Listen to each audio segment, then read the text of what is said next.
Hello and welcome guys. अपना आज the speaking the topic है क्यों करते हैं describe an important festival in your country. So without wasting any more time let's move on our Q points.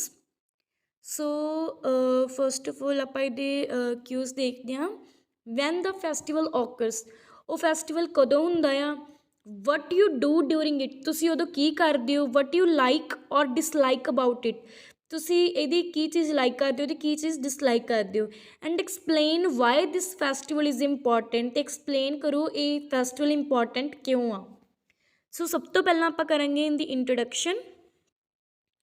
India is a diverse country and its diversity can be seen at every nook and corner of my nation and it is full of different festivals. Well ਆਪਾਂ ਜਾਣਦੇ ਕਿ India diverse country ਆ ਅਤੇ ਇਹਦੀ diversity ਹਰ ਇੱਕ corner ਦੇ ਵਿੱਚ ਦੇਖੀ ਜਾ ਸਕਦੀ ਆ ਮੇਰੀ ਸਿਟੀ ਦੇ ਵਿੱਚ। ਅਤੇ and it is full of different festivals, ਅਤੇ ਡਿਫਰੈਂਟ ਫੈਸਟੀਵਲਸ ਦੇ ਨਾਲ ਫੁੱਲ ਆ। ਅਤੇ ਉਸ ਤੋਂ ਬਾਅਦ ਐਜ਼ ਸੇਮ ਐਜ਼ ਪ੍ਰੀਵੀਅਸ ਆਪਾਂ ਈਵਨ ਦੋ ਤੇ ਨੈਵਰਦਲੈਸ ਵਾਲਾ ਸਟਰਕਚਰ ਪਾਇਆ ਆ, ਇਹ ਜਿਹੜਾ ਕਿ ਆਪਾਂ ਹਰ ਕਿਊ ਕਾਰਡ ਦੇ ਵਿੱਚ ਪਾਉਂਦੇ ਹਾਂ। even though I have celebrated bunch of festivals in my entire life, nevertheless here I would like to talk about that festival which is very important. ਭਾਵੇਂ ਕਿ ਮੈਂ ਕਾਫੀ ਸਾਰੇ ਫੈਸਟੀਵਲ ਸੈਲੀਬ੍ਰੇਟ ਕੀਤੇ ਆ ਆਪਣੀ ਪੂਰੀ ਲਾਈਫ 'ਚ, ਬਟ ਅੱਜ ਮੈਂ ਉਸ ਫੈਸਟੀਵਲ ਬਾਰੇ ਦੱਸਣ ਜਾ ਰਹੀ ਹਾਂ ਜਿਹੜਾ ਕਿ ਬਹੁਤ ਇੰਪੋਰਟੈਂਟ ਆ। ਵੈਨ ਦਾ ਫੈਸਟੀਵਲ ਇਜ਼ ਓਕਰਸ, ਹੁਣ ਆਪਾਂ ਇੱਥੇ ਦੱਸਣਾ ਹੈ ਕਿ ਉਹ ਫੈਸਟੀਵਲ ਕਦੋਂ ਹੁੰਦਾ ਅਤੇ ਕਿਹੜਾ ਆ। It is none other than Diwali, ਇਹ ਕੋਈ ਹੋਰ ਨਹੀਂ, ਇਹ ਦੀਵਾਲੀ ਆ। It is also known as the festival of lights, ਇਹ ਫੈਸਟੀਵਲਸ ਆਫ ਲਾਈਟਸ ਦੇ ਨਾਮ ਤੋਂ ਵੀ ਜਾਣਿਆ ਜਾਂਦਾ ਹੈ।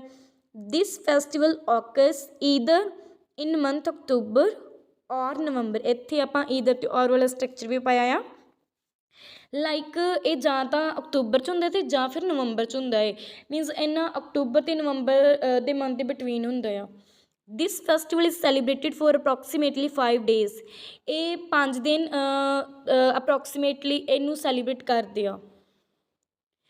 ਵਟ ਯੂ ਡੂ ਡਿਊਰਿੰਗ ਇਟ, ਤੁਸੀਂ ਉਦੋਂ ਕੀ ਕਰਦੇ ਹੋ।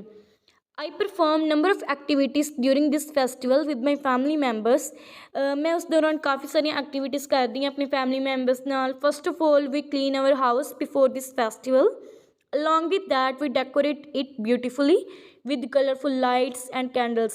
ਸਭ ਤੋਂ ਪਹਿਲਾਂ ਅਸੀਂ ਆਪਦਾ ਘਰ ਕਲੀਨ ਕਰਦੇ ਹਾਂ ਦੀਵਾਲੀ ਤੋਂ ਪਹਿਲਾਂ, ਉਸ ਤੋਂ ਬਾਅਦ ਅਸੀਂ ਇਹਨੂੰ ਡੈਕੋਰੇਟ ਕਰਦੇ ਹਾਂ ਕਲਰਫੁਲ ਲਾਈਟਸ ਅਤੇ ਕੈਂਡਲਸ ਨਾਲ। ਬਿਸਾਈਡਸ ਦਿਸ, ਇਸ ਤੋਂ ਇਲਾਵਾ on the main day of Diwali we go for shopping and purchase sweets and utensils.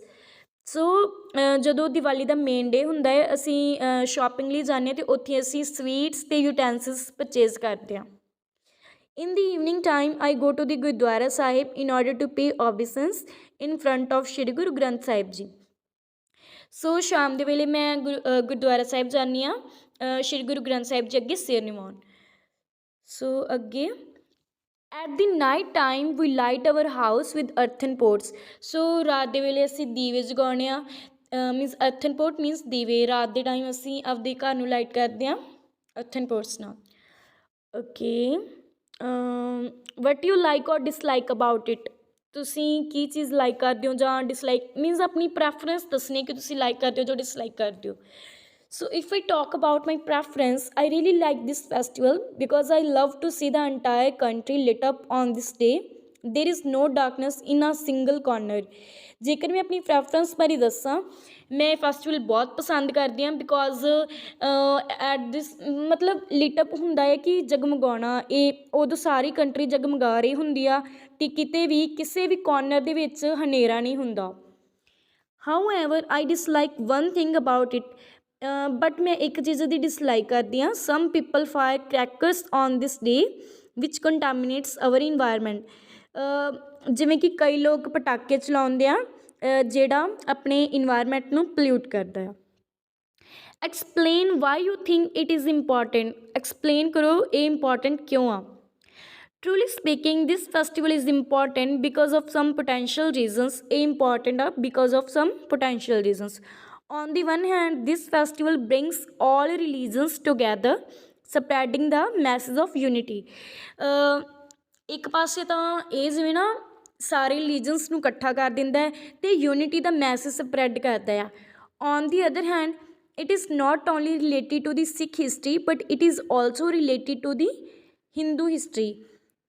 ਦੂਜੇ ਪਾਸੇ ਕਿ ਇਹ ਸਿਰਫ ਸਿੱਖ ਹਿਸਟਰੀ ਨਾਲ ਨਹੀਂ ਰਿਲੇਟਡ, ਹਿੰਦੂ ਹਿਸਟਰੀ ਨਾਲ ਵੀ ਰਿਲੇਟਡ ਆ, ਨਾਟ ਓਨਲੀ ਤੇ ਬਟ ਆਲਸੋ ਵਾਲਾ ਆਪਾਂ ਸਟਰਕਚਰ ਪਾਇਆ। So when every Indian celebrate this festival, it acts like broaden the horizons of their knowledge regarding their past ancestors. So ਇੱਥੇ ever ਲਿਖਿਆ ਆ, ਇੱਥੇ ਆਊਗਾ so whenever Indians celebrate this festival, it acts like broaden the horizons of their knowledge regarding their past ancestors। ਮਤਲਬ ਜਦੋਂ ਕਦੇ ਵੀ ਉਹ ਇਸ ਫੈਸਟੀਵਲ ਸੈਲੀਬ੍ਰੇਟ ਕਰਦੇ ਆ ਅਤੇ ਉਹਨਾਂ ਲਈ ਇਹ ਕਾਫੀ ਨੌਲੇਜ ਦਾ ਸਾਧਨ ਆ ਰਿਗਾਰਡਿੰਗ ਦੇਅਰ ਪਾਸਟ ਐਨਸੈਸਟਰਸ। ਮਤਲਬ ਜਿਹੜੇ ਪਾਸਟ 'ਚ ਕਾਫੀ ਜਿਵੇਂ ਯੋਧੇ ਹੋਏ ਆ, ਉਹਨਾਂ ਨੇ ਮੀਨਸ ਕੀ ਕੀਤਾ ਹੈ ਨਾ, ਅਤੇ ਉਹਨਾਂ ਨੂੰ ਪਤਾ ਚੱਲਦਾ ਜਦੋਂ ਫੈਸਟੀਵਲ ਸੈਲੀਬ੍ਰੇਟ ਕਰਦੇ ਆ। So all in all, I can say this is an important festival of my country. So thanks for watching. If you like my idea and my video, kindly subscribe my channel.